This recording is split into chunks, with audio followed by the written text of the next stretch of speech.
नमस्कार श्रोते हो. दीपक रेगे कथाकथन चॅनलवर तुम्हा सगळ्यांचं मनापासून स्वागत. श्रोते हो, तुम्ही ऐकताय पोपटराव भसे लिखित आणि श्री समर्थ प्रकाशन प्रकाशित कादंबरी रावसाहेब. आणि आज या कादंबरीचा भाग 5वा. पण श्रोते हो, अजूनपर्यंत तुमच्याकडनं जर चॅनल सबस्क्राईब झालं नसेल तर एकच विनंती करतो, कृपया चॅनल सबस्क्राईब करा. ऐकूया श्रोते हो, पोपटराव भसे लिखित रावसाहेब भाग 5वा. मंगळवार होता. रावसाहेबांचा विवाह समारंभ एका आठवड्यावर आला होता. रात्रीचे 8 वाजायला आले होते. शारदाचा फोन येईल असं रावसाहेबांना वाटू लागलेला असताना फोनची रिंग वाजायला लागली आणि रिसिव्हर कानाला लावताच पलीकडनं मंजूळ आवाज आला. पारगावहून शारदा बोलतीये. हां, बोला देवीजी. तुमची आठवण आली तेवढ्यात फोनची रिंग वाजायला लागली. खुशालीत आहात ना? एकदम मजेत आहे. पण बेचैनी वाढलेली दिसतीये. कारगावात यायची आतुरता लागून राहिली रावसाहेब. कमी होणारा एक एक दिवस मोजावा लागतोय. आपण चतुर्भुज झाल्यानंतरही आपल्यातल्या दुराव्याची तुमची प्रतीक्षा संपणार नाहीये देवीजी. नाहीतर काय मग? अहो, विवाहाच्या दुसऱ्या दिवशी काकणं बाशिंग सोडून गावातल्या सगळ्या देवदेवतांच्या दर्शनाला जावं लागतं. आपलं कुलदैवत खंडोबा आहे म्हणून तिसऱ्या दिवशी लिमगावच्या खंडोबाच्या दर्शनाला जावं लागतं. चौथ्या दिवशी सत्यनारायणाची महापूजा आयोजित केली आहे आणि 5व्या दिवशी तुम्हाला पहिल्या बोळवणीसाठी माहेरी पाठवलं जाणार आहे. तुम्ही माहेरून परत याल तेव्हा आपला दुरावा नाहीसा होईल. आणि पहिल्या बोळवणीसाठी 16 दिवस मी माहेरी जायला नकार दिला तर? शारदा देवी, अहो, तुम्ही रामदास शितोळे नावाच्या कुलवंताची कन्या आहात. परंपरेनं चालत आलेले कुळाचार पाळायला पाहिजेत. खानदानाच्या अभिमानाला पायदळी तोडवता नाही येणार तुम्हाला. म्हणजे याचा अर्थ आणखीन 15-20 दिवसांची प्रतीक्षा अटळ आहे म्हणायची. नाईलाज आहे देवीजी. एक पर्याय आहे मात्र.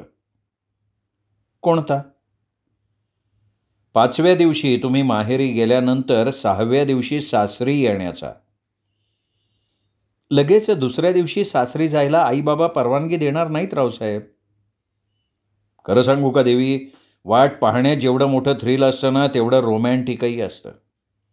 माझी उत्कंठा वाढली आहे देवीजी. तुमची आठवण आली ना की पहाटेपर्यंत पापण्या मिटत नाहीत. पण विलाज नाही, हत्ती गेलाय, शेपूट राहिलाय फक्त. उद्याच्या रसाळ गोमट्या फळासाठी आज धीर धरायचा असतो देवी. काठावर उभ्या असलेल्या माणसासारखं तुमचं तत्वज्ञान वाटतंय रावसाहेब. रावसाहेब, माझी फिरकी नाही ना घेत तुम्ही? अहो भलतंच, मलाही तुमच्याच गावी यायचं आहे देवी. फार उतावळेपणा घरंदाज तरुणींना शोभा देत नाही. वारं प्यायलेल्या वासरासारखं मनाला उधळू देऊ नका. मुखकमलावरती शांततेचा, गांभीर्याचा मुखवटा धारण करायला शिकलाय ना? शिकली आहे, पण त्यामुळे फायद्यापेक्षा माझे तोटेच जास्त झालेत रावसाहेब. कसे काय? इच्छा असूनही मनातलं कोणाला सांगता येत नाही. कधी कधी तोंडसुद्धा उघडता येत नाही. मुक्याचं सोंग घ्यायला लागतं. त्यावर रावसाहेब खो खो हसायला लागले म्हणून शारदानं त्यांना विचारलं, का हसलात का?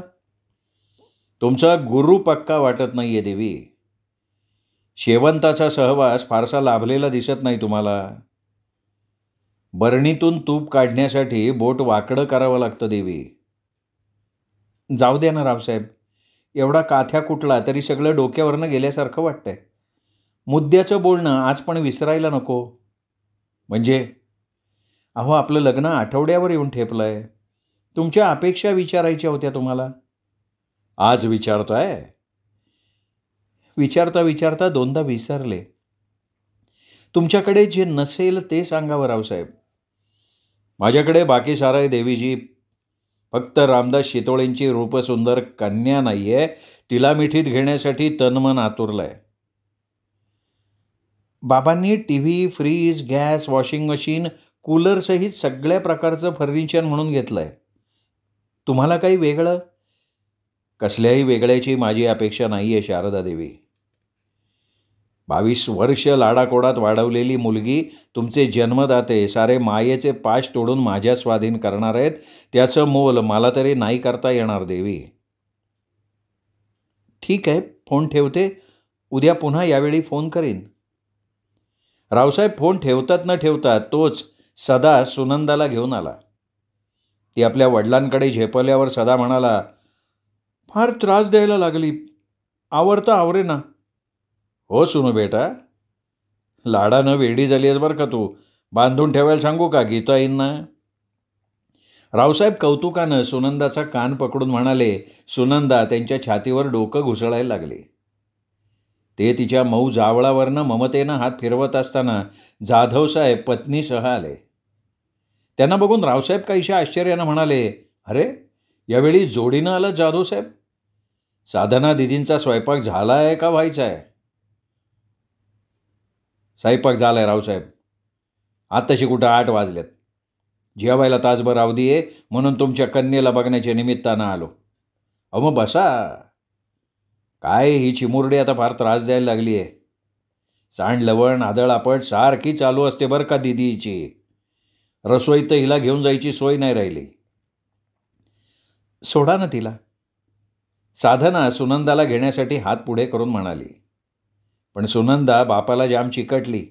साधनाकडे जाईना म्हणून रावसाहेब तिला म्हणाले, अगं सुनू आपली आत्या आहे, जा बेटा. पहिल्यांदाच बघतीये ना ती आम्हाला, म्हणून तुम्हाला सोडायला तयार नाही. ओळख झाल्यावर मग बघत राहा. दीदी इथे करमतं का? न करमायला काय झालं? गावातल्यापेक्षा रांची हवा जास्त आवडते मला. नवीन नवीन ओळखी पाळखी व्हायला लागल्यात. दिवस कधी मावळतो समजतही नाही. रावसाहेब, विवाह प्रित्यर्थ आम्ही तुम्हाला जेवणाचं निमंत्रण द्यायला आलो आहे. कधी येतात जेवायला? अरे तुम्ही सांगाल तेव्हा येईन की. आम्ही गुरुवार शुक्रवार ठरवला आहे. तुम्हाला खारं जेवण चालत असेल तर शुक्रवार आणि गोड जेवणासाठी गुरुवार. वडील वारल्यापासून मी मांसाहार वर्ज्य केला आहे दीदी. मी गुरुवारी दुपारी येईन जेवायला. श्रीखंडपुरी करू का बासुंदीपुरी? काहीही तुमच्या आवडीनुसार. मला बऱ्यापैकी मेहंदी काढता येते रावसाहेब. तुमच्या हातावर काढायची इच्छा आहे. तुम्हाला कधी वेळ मिळेल सांगा. काय सांगताय, खरं सांगताय? अहो साधना उत्तम आर्टिस्ट आहे रावसाहेब, जाधव साहेब म्हणाले. 3-4 दिवसांनी मेहंदी काढली तर चालेल ना दीदी? चालेल की, शनिवारी किंवा रविवारी काढू. हां मग रविवारी दुपारी काढा. तुम्हा उभयतांवर एक कामगिरी सोपवायची बरं का. सांगा. हे बघा, दीदीनी गावात साड्या आणि तुम्ही लग्नपत्रिका वाटायच्या. यादी तयार आहे. सुमन तुमच्याबरोबर जीप घेऊन येईल. एक दिवस दक्षिण कारगावात वाटा, दुसऱ्या दिवशी उत्तर कारगावात वाटा. मग शुक्रवारी शनिवारी साड्या पत्रिकांचं वाटप करतो आम्ही. बाहेरच्या पत्रिकांचं वाटप कुणावर सोपवलं आहे? संभाजी, सोमनाथ, बाळा आणि सुभानवर. कालपासून त्यांनी पत्रिका वाटायला सुरुवातही केली आहे. मग हळद दळायचा कार्यक्रम कधी ठेवला आहे? तो रविवारी संध्याकाळी. मग गावातल्या सुवासिनींना सांगायला पाहिजे. हां, कांतावहिनी आणि शोभावहिनी सांगणार आहेत. तेवढ्यात धनाजी कॉफी घेऊन आला. जाधवसाहेब म्हणले, अहो जेवायची वेळ झाली दानाजी. अहो चहा नाही हो, कॉफी आणली साहेब, घ्या. रावसाहेबांचा जीवनप्रवाह सपाट भ्रूपृष्ठावरून वाहणाऱ्या संथ पाण्याच्या पुष्करणीसारखा होता. सरळ धोपट मार्गात खाचखळगे, काटेकुटे, दगडधोंडे नव्हते आणि म्हणूनच त्यांचा कुणाशी हेवा दावा, तंटाबखेडा नव्हता. कुणावर रागरोष नव्हता. घरादारात लक्ष्मी पाणी भरत असल्यामुळे रागाला, लोभाला स्थान नव्हतं आणि अहंकार तर पासंगालाही नव्हता. प्रपंचाचा व्याप जरी मोठा होता तरी सगळं नियोजनबद्ध, शिस्तबद्ध असल्यामुळे कारगावकरांना त्यांचा हेवा वाटत होता. रावसाहेबांकडे दया, धर्म, क्षमा, शांती होती. हात सढळ होता. कुणाची अडवणूक नव्हती, कुणाला खिंडीत गाठायची वृत्ती नव्हती. म्हणून तर त्यांना मानसिक समाधान भरपूर होतं. थोडक्यात त्यांच्या जीवनात अजिबात खळखळाट नव्हता. मंगळवारी 27 तारखेला सकाळी 10 वाजता रावसाहेब पेशवाई थाटाचा पांढरा शुभ्र पोशाख करून नेहमीचा साजशृंगारात देवघराकडे गेले. गीताई सुनंदाला मांडीवर घेऊन देव्हाऱ्यासमोर अश्रू ढाळत बसल्या होत्या. त्या रावसाहेबांच्या सर्वस्व होत्या, आई होत्या, बाप पण होत्या. फक्त त्यांनी रावसाहेबांना जन्म दिलेला नव्हता. पोटच्या मुलापेक्षाही जास्त त्यांनी रावसाहेबांचे सायास केल्यामुळे त्यांचे आशीर्वाद घेतल्याशिवाय रावसाहेब वाड्याबाहेर पडूच शकत नव्हते. त्यांना जवळ आलेलं बघून गीताई पदरानं डोळे कोरडे करून कातर स्वरात म्हणाल्या, सकाळी ताईसाहेबांची आठवण आली. आसवांना नाही थोपवता आलं. फार दिवस साठून राहिले होते ते. आसवं ढाळता ढाळता देव्हाऱ्यातल्या देवदेवतांकडे तुमच्यासाठी कृपाशीर्वाद मागत होते. त्यांचा कृपाशीर्वाद सदैव माझ्या पाठीशी आहे गीताई. आज मला तुमच्या आशीर्वादाची गरज आहे, पाय पुढे करा. असं म्हणून रावसाहेबांनी पददर्शन घेण्यासाठी गीताईंपुढे गुडघे टेकले. त्यांच्या पायावर मस्तक ठेवताना रावसाहेबांच्याही डोळ्यातनं खळकन पाणी आलं. त्यांच्या पाठीवरनं प्रेमभरानं हात फिरवत गीताई म्हणाल्या, डोळ्यात आसवं येऊ न देण्याची शपथ घेतली होतीस ना बाळा. गीताई, ही आसवं आबांसाठी, सुगंधा, आनंदासाठी नाहीत. तुमच्या ऋणातून उतराई होण्याच्या कृतार्थतेची आहेत.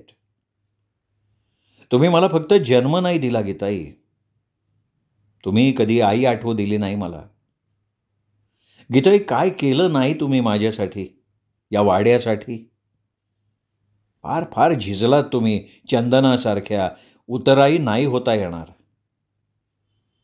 पुरे झालं रावसाहेब, उठा आता, निघायची वेळ झाली आहे. गीताई, तुमच्या सोबतीसाठी धनाजीला इथे थांबायला सांगितलंय. अक्षदा पडल्याबरोबर बाळाभाऊ, रूपा, राधासह लागलीच परत येणार आहेत. वरात मिरवायची आहे का? शक्यतो नाही, पण हौशी मित्रमंडळींनी आग्रह धरला तरी मी त्यांचा हिरमोड नाही करू शकणार. राम मंदिरापासून चक्रेश्वर मंदिरापर्यंत वाजत गाजत यावं लागेल. समाधान लंच होमचे मालक सुरेशबाई जैन यांच्याकडे 200 माणसांच्या जेवणाची ऑर्डर दिली आहे. 9 वाजता त्यांचा टेम्पो येईल. आता निघा, बाहेर गाड्या थांबल्या आहेत. बाया माणसांसाठी 5 लक्झरी बस, 3 हुडाचे ट्रक, 5 टेम्पो, 8 जीपगाड्या, 25-30 टॅक्सी आणि 100-150 मोटरसायकलींच्या वराडाला घाई करून सुद्धा कारगावच्या वेशीबाहेर पडायला 11:30 वाजले होते.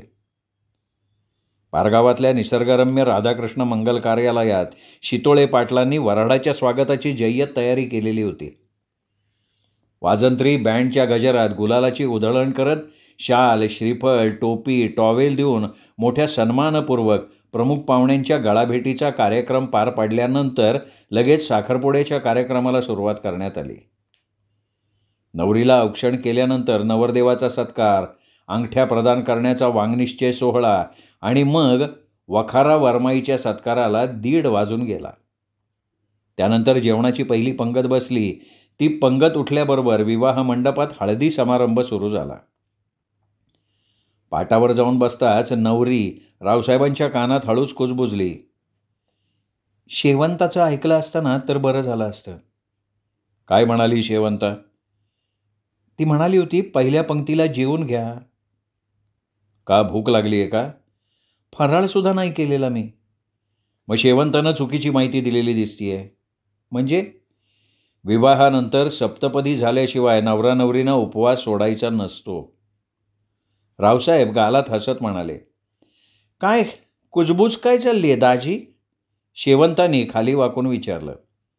तुमच्या नवरीला भूक लागली आहे. सप्तपदी होईपर्यंत उपवास सोडता येणार नाही असं म्हणालो तर काय? अगं, मला तासाभराने उभं सुद्धा राहता नाही येणार शेवंता. शारदा कसनुसं तोंड करून म्हणाली. एक काम करा मेवणीबाई. सांगा की. पदराआड एक लाडू लपवून आणा. एक लाडू? एका लाडूनं काय होणार आहे? अक्काला 5 लाडू पुरणार नाही आहेत. शेवंता मिश्किलपणे म्हणाली. मग असं करा मेवणीबाई, पुरोहितांना भेटा.